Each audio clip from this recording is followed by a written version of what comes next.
Monsieur l'abbé, merci de nous recevoir dans vos nouveaux locaux à Lourdes. Donc vous venez de débarquer, Eh bien, si on veut dire. j'ai été nommé le 15 août dans ce nouveau poste, après 6 ans au district comme assistant. Et depuis le 15 août, je suis là. Et depuis 2 jours seulement, je suis dans ce nouveau bureau. Et chez les sœurs de Saint-Jean-Baptiste. Les petites servantes de Saint-Jean-Baptiste, dont la maison mère est au Raflet, et qui ont acquis cette magnifique propriété au centre de Lourdes il y a 3 ans.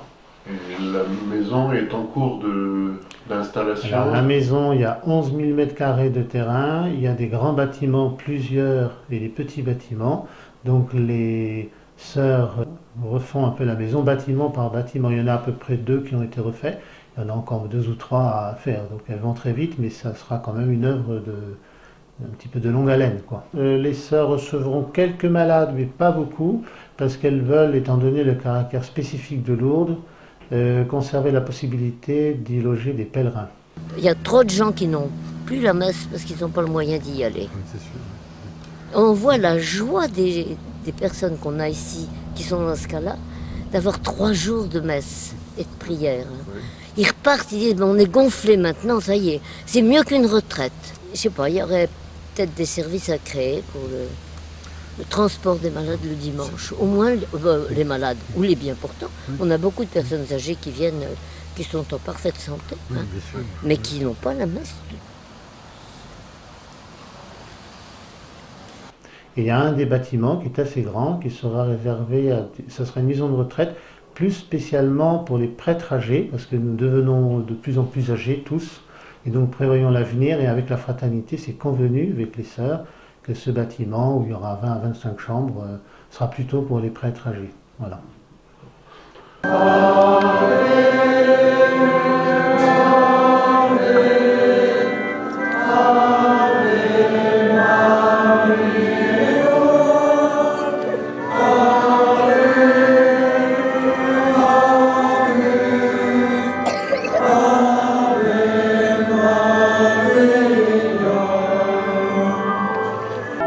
Secourez l'humanité, venez en aide à la chrétienté, affermissez notre fraternité sacerdotale.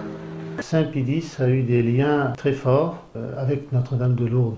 Tout d'abord, il a été ordonné l'année même des apparitions de Lourdes, le 18 septembre. Et il a dit sa première messe, je fais une petite parenthèse, le lendemain, qui est le 19 septembre, et c'est l'anniversaire de Notre-Dame de la Salette, dont le secret est particulièrement orienté vers le sacerdoce, la crise de l'Église et les évêques. Donc je pense qu'il y a un lien entre la puissance de la Vierge, le sacerdoce et Saint Pie. Alors Saint Pie avait une très grande dévotion envers Notre-Dame de Lourdes. Il a lui-même voulu, sur son initiative, que dans les jardins du Vatican soit construite une petite chapelle dédiée à Notre-Dame de Lourdes, et une reproduction de la grotte de Lourdes dans les jardins du Vatican. Et quand il faisait sa promenade, comme font les papes, ils ont besoin de prendre l'air dans les jardins du Vatican, il passait pratiquement tout le temps à Notre-Dame de Lourdes, dans ce sanctuaire qu'il avait voulu lui-même. Et il a assisté à l'inauguration, il n'a pas inauguré lui-même, il l'a voulu et il a assisté lui-même à l'inauguration de cette chapelle. Quand il était jeune pape, une des premières lettres qu'il a écrites, c'était à l'évêque de Tarbes, l'évêque de Tarbes-Lourdes, pour épancher un peu sa dévotion mariale. Il avait vraiment en affection Notre-Dame de Lourdes. Et il a écrit sur Notre-Dame de Lourdes, à ce même évêque, que la Sainte Vierge en avait fait le siège de sa bonté. Pour lui, c'était la capitale de la dévotion mariale, c'était Lourdes. Et il a souligné aussi, c'est très intéressant, le lien unique qu'il y a à Lourdes entre la dévotion mariale et la dévotion à Notre Seigneur dans les Saints Sacrements. Ce qui correspond d'ailleurs à l'histoire des miracles, parce qu'au début, les miracles c'était plutôt avec l'eau, ça reste encore, mais après il y a un passage, et surtout à l'occasion du Saint-Sacrement, de processions, qui ont lieu les miracles. Donc c'est vraiment à Jésus par Marie, c'est l'histoire même de Lourdes. Et ça, Saint Pie a souligné ce fait-là. Voilà. Et il en a fait la raison pour laquelle il pensait que c'était le siège de la dévotion mariale. C'est lui qui a étendu la fête du 11 février Notre-Dame de Lourdes à l'Église universelle, mettre l'autorité papale au service de cette apparition. Et puis l'évêque de Tarbes, le Monseigneur Schopfer, D'ailleurs, une des petites sœurs de Saint Jean-Baptiste est de la famille Schopfer. Et bien, c'est Saint évêque de Tarbes qui d'ailleurs a inauguré une statue du Sacré-Cœur qui se trouve, la grande statue dorée là, qui se trouve sur la propriété de nos sœurs, a été inaugurée par Monseigneur Schopfer pendant la guerre de 14. Voilà. Donc sous le pontificat de Saint-Pédis. Et Monseigneur Schopfer interprétait en quelque sorte l'inauguration de cette grotte de Lourdes dans les jardins du Vatican en faisant un parallèle entre le rocher de Massabielle et le rocher de Saint-Pierre. Il disait, il a cette belle image qui relie le roc de l'église et le roc de la Sainte Vierge. Et la Sainte Vierge est la mère de l'église et c'est elle qui tient l'église en quelque sorte. Et c'est une très belle comparaison. Voilà. Et vu le côté dramatique aussi de l'histoire de France pendant le pontificat de Saint-Pédis, puisque c'est sous son pontificat que s'est faite la séparation de l'église et de l'État, mais il a sauvé l'église. Aristide Briand lui-même disait que c'est Saint-Pédis qui avait gagné, alors qu'on avait tout perdu au point du matériel, donc il ne s'était pas trompé. Eh bien, Monseigneur Schopfer souligne aussi, bon c'est une interprétation, mais c'était Monseigneur Schopfer, c'est un bon évêque, que ce lien entre le rocher de Massabielle et Rome doit réveiller en quelque sorte le rôle de la France par rapport à Rome et de la fille aînée de l'Église. Saint-Pédis, nous le savons, dans la tradition, a fait des prophéties sur la France. On se demande un peu comment ça va être une véritable résurrection, parce qu'elle est en train de mourir. Enfin, il les a quand même faites. Donc vous voyez, il y a quand même un lien entre Lourdes, la France, Rome, le rocher et l'histoire de la révolte, en quelque sorte, de la France officielle contre notre Seigneur. Plus le bon Dieu attend, alors qu'il devrait agir humainement, on ne comprend pas cette patience de Dieu. On l'admet parce que c'est Dieu. Mais plus ça veut dire que quand il va nettoyer les écuries d'Augias, il va y avoir du dégât. C'est impensable autrement. On n'a jamais vu de résurrection sans qu'il y ait du sang, au niveau même de la rédemption de notre Seigneur, et puis dans les sociétés c'est pareil. On n'est pas fait pour la terre, on est fait pour le ciel, donc on voudrait bien que la France reprenne, et puis l'Église, encore plus que la France, parce qu'on est d'abord catholique avant d'être français, reprenne un peu une figure normale, quoi. Voilà. Mais on pense à toutes ces âmes qui se perdent. Ah oui, bien sûr.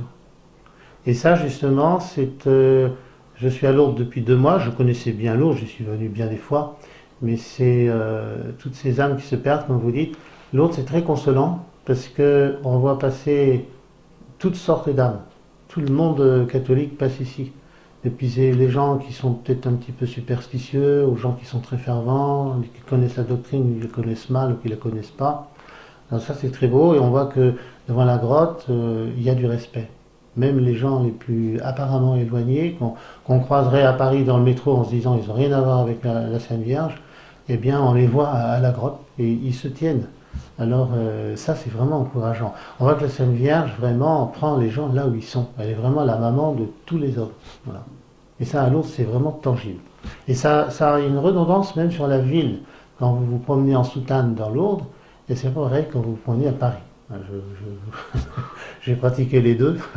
Et voilà, il y a quand même une présence de la Vierge dans cette ville qui est incontestable, même encore à l'heure actuelle. Saint-Pédis aussi a exprimé la gloire unique du sanctuaire de Lourdes réside dans le fait que les peuples y sont de partout attirés par Marie à l'adoration de Jésus-Christ dans l'auguste sacrement, en sorte que ce sanctuaire à la fois centre du culte marial et trône du mystère eucharistique surpasse, semble-t-il, en gloire tous les autres dans le monde catholique. Alors c'est plutôt une question de profondeur, si vous voulez, de nature, plutôt qu'une question de nombre. Moi, jusqu'il y a quelque temps, j'ai cru que Lourdes était le pèlerinage le plus fréquenté, marial, du monde. C'est faux. Vous avez 5-6 millions de passages de personnes à Lourdes, tout confondu par an, et Notre-Dame de Guadeloupe, à Mexico, vous en avez 30 millions. C'est-à-dire 6 fois plus que Lourdes. Et Guadeloupe, c'est merveilleux. Mais il n'empêche que Saint-Pédis, à cause de ce lien entre l'Eucharistie et la forme que la Sainte Vierge a voulu, pense que c'est quand même le siège, voyez, de la dévotion mariale. Monseigneur Théas, qui était évêque de Lourdes au moment de l'inauguration en 1958 pour le centenaire des apparitions, disait justement qu'il en avait choisi ce nom en raison même de l'attachement tout particulier que le pape Saint-Pédis avait envers Notre-Dame de Lourdes. Donc c'était connu. Il a écrit, c'est pas un pape sentimental, mais il avait des sentiments. Tous les catholiques ont des sentiments, bien sûr. Et bien, il s'est vraiment épanché. Hein. Lourdes, c'était sa mère. Le lendemain de la canonisation de Saint-Pédis, le 30 mai 54, la belle chasse du Saint-Pape, dont le corps était conservé, on le voit encore à Rome, voilà. Il est maintenant un peu parcheminé, mais enfin il est bien conservé, voilà. Eh bien, a été conduit dans la basilique Sainte-Marie Majeure, et les cloches sonnaient l'Ave Maria de Lourdes pour l'accueil de sa chasse. Donc c'était un signe que les hommes savaient très bien à cette époque-là que le Saint-Pédis avait un attachement particulier à Notre-Dame de Lourdes. Mai 1954, c'était le centenaire de l'Immaculée Conception, le titre au titre duquel la Sainte Vierge est apparue à Lourdes. Voilà. Est-ce qu'il y a des liens particuliers entre la fraternité Saint-Pédis et Lourdes? Eh bien, particulier, je ne pense pas, sauf que c'est les circonstances qui font qu'avec l'acquisition de cette propriété, je ne sais pas si c'est le lieu d'en parler, mais franchement, je pense que si on nous avait fait choisir nous-mêmes, en nous disant voilà, choisissez ce que vous voulez, on n'aurait pas trouvé mieux. Parce qu'on est, si vous voulez, il faut connaître un petit peu Lourdes. Vous avez deux villes dans Lourdes, vous avez la ville des sanctuaires, puis vous avez la ville qui vit comme toutes les autres villes. Et cette propriété est entre les deux. Elle est située en hauteur, donc à l'abri des inondations, c'est pas inutile à Lourdes. Voilà. Elle est située au centre de tout, des grands parkings, du sanctuaire. On est à 10 minutes à pied, mais j'ai même pas le temps de dire un chapelet quand je vais à la grotte. Et puis, alors c'est très important parce que les sœurs qui ont plus de facilité, je dirais par nature, se font bien voir dans le bon sens du terme avec la population. Ça permet, on est vraiment implanté, vous voyez, voilà. Grâce à Lourdes. Et on pourrait faire un parallèle entre les sœurs qui font le travail de la Sainte Vierge et nous le travail de notre Seigneur, si on peut dire. Elles nous introduisent et on bénéficie de la bonne réputation de ces vraiment excellentes sœurs. Ils sont toutes au service, elles portent bien leur nom, les petites servantes de Saint Jean-Baptiste, et particulièrement à l'égard du sacerdoce. Vous voyez, le rayonnement des sœurs sur les malades, les pèlerins surtout, et puis les prêtres âgés. Voilà. Et puis il va y avoir de plus en plus de passages dans cette maison qui n'est pas encore, elle est connue in abstracto, mais concrètement les gens ne savent pas où elle se trouve. Là il faut 2 ou 3 ans pour qu'elle ait sa vitesse de croisière. Et c'est en train de venir, il y a de plus en plus de voies. Voilà.